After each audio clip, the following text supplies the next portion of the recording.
আসসালামু আলাইকুম রহমতুল্লাহি আবরাকাতু। সুপ্রিয় দর্শক মণ্ডলী, ইসলামিক টিভি নেত্রকোনার পক্ষ থেকে আপনাদেরকে শুভেচ্ছা এবং অভিনন্দন। সুপ্রিয় দর্শক, যেহেতু সামনে কোরবানি, তো কোরবানি বিষয়ক অনেক প্রশ্ন আপনাদের কাছ থেকে আমাদের কাছে এসেছে। তো আমরা আপনাদের প্রশ্ন থেকে বাছাই করে আমরা 6টি পর্বে নির্ধারিত করেছি যে আমরা 6টি পর্বে আপনাদের প্রশ্নগুলোর উত্তর দেব ইনশাআল্লাহ। সবগুলো প্রশ্নের উত্তর যদি একসাথে দিতে চাই তাহলে আমাদের জন্য কষ্টকর হয়ে যাবে। তো এই জন্য আমরা 6টি পর্ব নির্ধারণ করেছি। 1 নম্বর পর্ব গিয়েছে, আজকের এই পর্বটি হচ্ছে 2 নম্বর পর্ব। তো আমরা দেখব আজকের 1 নম্বর প্রশ্ন কি হতে যাচ্ছে। আমরা আজকে দেখব যে 1 নম্বর প্রশ্নটি কি। 1 নম্বর প্রশ্ন হচ্ছে, কোন কোন পশু দ্বারা কোরবানি দেওয়া জায়েজ? মাশাআল্লাহ, চমৎকার একটি প্রশ্ন, যে কোন কোন পশু দ্বারা কোরবানি দেওয়া যাবে। এর উত্তর হচ্ছে, গৃহপালিত পশু দ্বারা কোরবানি দেওয়া যাবে। এখন গৃহপালিত পশুদের মধ্যে কোন কোন পশু? গরু, মহিষ, ওট, দুম্বা, ভেড়া, ছাগল। এই 6 প্রকারের পশু দিয়ে কোরবানি করা যাবে।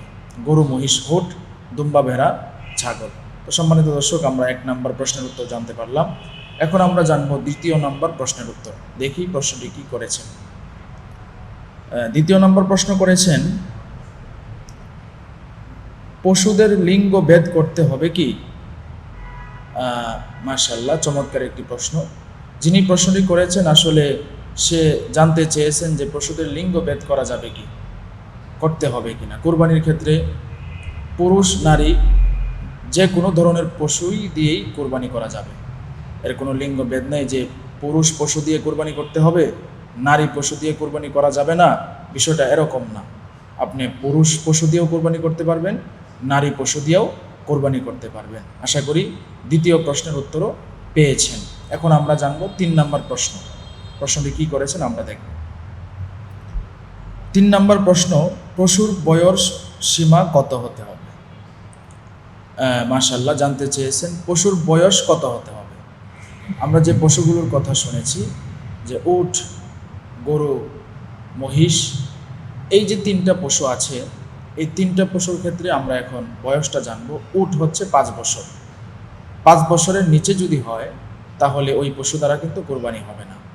আর গরু, মহিষ, এই 2টার ক্ষেত্রে 2 বছর বয়স হতে হবে। 2 বছরের নিচে যদি হয় তাহলে ওই পশু দ্বারা কোরবানি হবে না। আর ছাগল, ভেড়া, দুম্বা, এই 3টা পশুর ক্ষেত্রে আপনার 1 বছর বয়স লাগবে। যদি 1 বছরের কম হয় তাহলে দুম্বা এবং ভেড়া, এই 2টা পশুর ক্ষেত্রে যদি 6 মাসের পশুটা 1 বছরের দেখা যায় তাহলে ওই পশু দিয়ে কোরবানি করা যাবে। আর ছাগলের ক্ষেত্রে 1 বছরই হতে হবে। 1 বছরের কম যদি হয় তাহলে কোরবানি হবে না।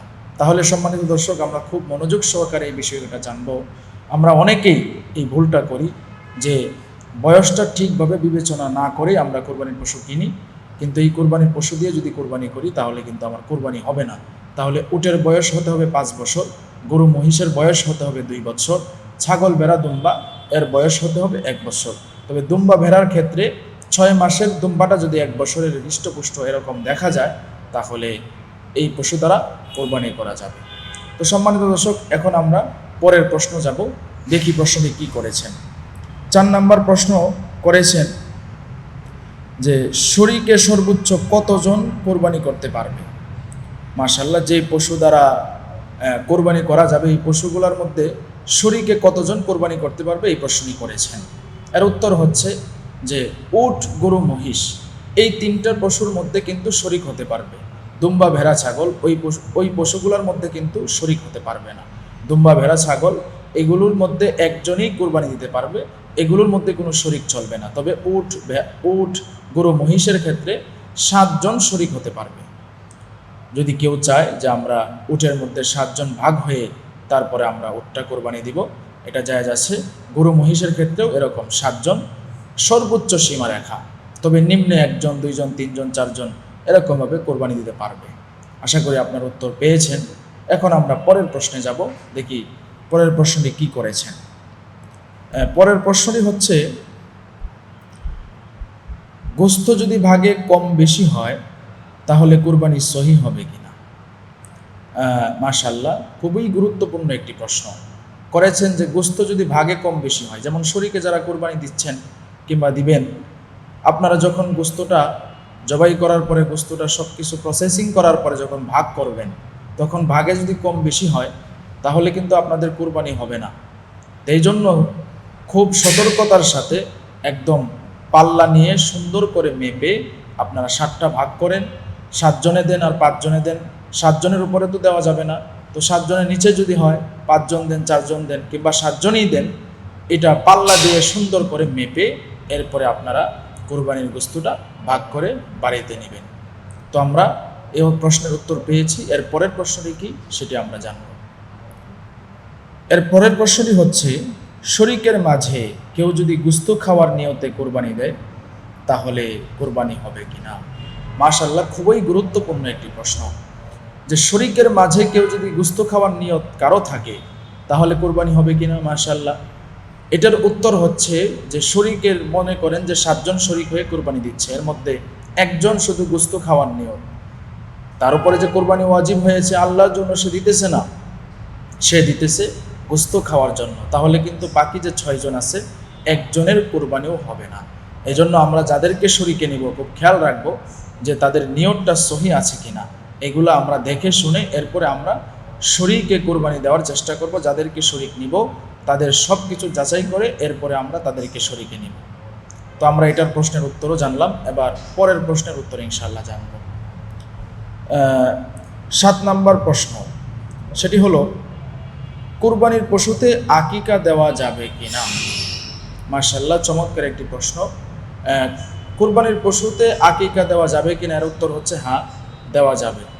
তবে গরু, মহিষ, উট এগুলোর ক্ষেত্রে যেহেতু 7 জন ভাগে দেওয়া যায়, এগুলোর ক্ষেত্রে আপনি আকিকা দিতে পারবেন, কারণ এই পশুটার যেহেতু 7টা ভাগ হবে, আপনার উপরে তো কোরবানি করা 1 ভাগ ওয়াজিব। আপনি যদি পুরাটা দিতে চান আলহামদুলিল্লাহ, যেহেতু 7টা ভাগ করা যায়, তাহলে আপনার উপরে যেহেতু কোরবানি ওয়াজিব, কোরবানির জন্য 1 ভাগ দিতে পারেন। আর আপনার ছেলে সন্তান যদি হয়, তাহলে ছেলের ক্ষেত্রে 2টা আকিকা দিতে হবে ছাগল, তাহলে সেই ক্ষেত্রে আপনি গরুর মধ্যে 2টা ভাগ রাখবেন। যদি আপনার মেয়ে সন্তানের আকিকা দিতে চান, তাহলে ওই পশুর মধ্যে গরু, মহিষ, উট এই পশুগুলোর মধ্যে আপনি 1টা ভাগ রাখবেন। এটা দেওয়া যাবে, জায়েজ আছে। আশা করি উত্তর পেয়েছেন। আমরা এর পরের প্রশ্নে যাব, দেখি 8 নম্বর প্রশ্নটি কি। 8 নম্বর প্রশ্নটি হচ্ছে, শরীকদারদের মাঝে যদি কারো অধিকাংশ বা পুরা টাকা হারাম হয় তাহলে কি কুরবানি হবে? মাশাআল্লাহ, চমৎকার একটি প্রশ্ন। আমরা স্ক্রিনে দেখেছি প্রশ্নটি এবং আপনারা শুনেছেন যে শরীকদার যারা হবে, শরীকে যারা কোরবানি দিবে, তাদের মাঝে যদি কোনো ব্যক্তির আংশিক অথবা বেশি টাকা হারাম থাকে তাহলে তার কোরবানি হবে কিনা। এর উত্তর হচ্ছে অবশ্যই না। যদি 1 টাকা অথবা এর বেশি কোরবানি শরীকে যারা দিবে, কোরবানির টাকার মধ্যে যদি কোনো হারাম টাকা থাকে তাহলে কিন্তু কারো কোরবানি হবে না। নিজের কোরবানি তো হবেই না, শরীকে আরও যারা আছে তাদের কোরবানিও কিন্তু হবে না। এই জন্য দর্শক যারা আছেন, আমি আপনাদেরকে সাজেস্ট করব যে আপনারা অবশ্যই যাদেরকে শরীকে কোরবানি দিবেন নিয়ে তাদেরকে যাচাই বাছাই করবেন, তার টাকাটা হালাল কিনা, তার নিয়তটা সহি আছে কিনা, সব কিছু যাচাই করে এরপরে আপনারা শরীকে কোরবানি দিবেন ইনশাআল্লাহ। আমরা এখন জানব 9 নম্বর প্রশ্নের উত্তর। দেখি প্রশ্নটি কি করেছেন। 9 নম্বর প্রশ্নটি হচ্ছে, গরু, মহিষ, উট একা কোরবানি নিয়তে কেনার পর অন্য কাউকে কি শরীক করা যাবে? মাশাআল্লাহ, চমৎকার একটি প্রশ্ন, যে একজনে গরু, মহিষ, উট একা নিয়ত করে কোরবানি পশুটা কিনেছে, এখন পরবর্তীতে সে এই কোরবানির পশুর মধ্যে কি শরীক করতে পারবে কিনা। চমৎকার একটি প্রশ্ন তিনি করেছেন। তবে এর উত্তর হচ্ছে, যদি লোকটা ধনী হয় তাহলে পারবে, যার উপরে কোরবানি ওয়াজিব। তবে যে ব্যক্তি গরিব, তার উপরে কোরবানি ওয়াজিব না, তাহলে কিন্তু সে যদি একা কোরবানির পশুটা কিনে থাকে তাহলে পুরাটাই তাকে একা কোরবানি দিতে হবে, অন্য কাউকে শরীক নিতে পারবে না। তো সম্মানিত দর্শক, আমরা 9 নম্বর প্রশ্নটি জানলাম, খুবই গুরুত্বপূর্ণ। যদি আপনি কোনো পশু একা কিনেন আর একাই নিয়ত করার জন্য, যেমন গরু, মহিষ, উট, এটার সাথে তো শরীক করা যায়, পরবর্তীতে আপনি চাচ্ছেন যে কাউকে শরীক করবেন, যদি আপনার উপরে কোরবানি ওয়াজিব হয়, আপনি ধনী হন, নেশার পরিমাণ মালের মালিক হন, তাহলে আপনি পারবেন। আর যে ব্যক্তি গরিব, তার উপরে কোরবানি ওয়াজিব নয়, সে শখ করেই চিন্তা করছে যে সে কোরবানি দিবে, সে ব্যক্তি যদি একটা পশু কিনে, উট, গরু, মহিষ, তাহলে সে পুরাটা নিজে দিতে হবে, অন্য কাউকে শরীক করতে পারবে না, যদি সে নিয়ত করে পুরাটাই সে নিজে দিবে। আশা করি প্রশ্নের উত্তর পেয়েছেন। আমরা একেবারে শেষের প্রশ্নে চলে এসেছি। আমরা এখন দেখব 10 নম্বর প্রশ্নটি কি। 10 নম্বর প্রশ্নটি যিনি করেছেন, কোন ধরনের পশু নির্বাচন করা উত্তম?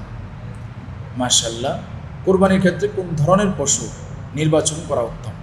এর উত্তর হচ্ছে, কোরবানির জন্য এমন পশু নির্ধারণ করা উত্তম যেটা হৃষ্টপুষ্ট, দেখতে সুন্দর দেখা যায়, ওই পশুটার কোনো খুঁত না থাকে। এরপরে আমরা আগেও যে বিষয়গুলো আলোচনা করেছি, বয়স, এগুলো তো অবশ্যই থাকতে হবে। এমন একটা পশু আমরা নির্বাচিত করব যেই পশুটার দেখতে সুন্দর, হৃষ্টপুষ্ট, কোনো খুঁত নাই, এরকম সুন্দর একটা পশু দেখে আমরা কোরবানির জন্য পশু নির্বাচিত করব ইনশাআল্লাহ।